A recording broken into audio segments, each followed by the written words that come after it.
ang pinaka-importante nga bahandi nato ang atong mayong panglawas. Correct. Atong paninghaon nga ang panglawas sa katawan sinabangga himsog.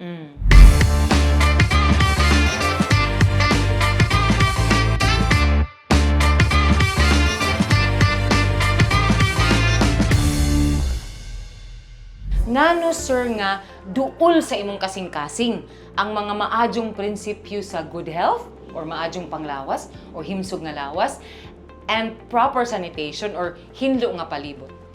Ang kuan maguna Ma'am Renz kay namagoy giingon sa panultihon, health is wealth. Yes. Sa Binisaya pa, ang pinaka-importante nga bahandi nato ang atong mayong panglawas. Correct. Ilabi na nato mga senior, mingon ko nga natong senior kay senior na po ko. Kay kining mga senior dali ra makasakit. Kinahanglan gyud nga ang atong palibot limpyo para kitang katawan labi na namo lagi mga senior nga dili ta makasakit. Kay kung makasakit ta, gastos kayo ang kwarta. Unya imbes noon ang atong kwarta nga atong kinahanglan sa inadlaw-adlaw na panginahanglan sa panginabuhi punta hinon sa hospital. Oh, ug sa tambal Sa sir. tambal pud. Oo. So Sir Ted, salamat kay sa pag-share nimo sa mga butang nga nagdasig sa imo sa paglansar nga mahimong kagawad ka sa lungsod Sinabanga.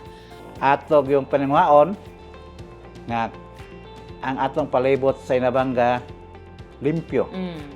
Atong paningwaon nga ang panglawas sa katawan Sinabanga himsog. Mao lagi itong akong plano nga ato doon butangan og budget ang atong Barangay Health Center para magamit kung doon ay sakit. Kay kung masakit kita pag matambalan og dali, di iabot nga madala ta sa hospital, gasto dagdag kong kwarta. Ang atong kwarta unta para sa atong inadlaw-adlaw nga panginahanglan, adto na sa hospital. Mao gyud sir no? Productive sir no? Ang tao nga healthy kanunay.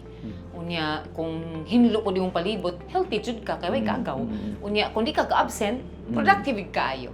Salamat kay Sir Ted ana nga explanation.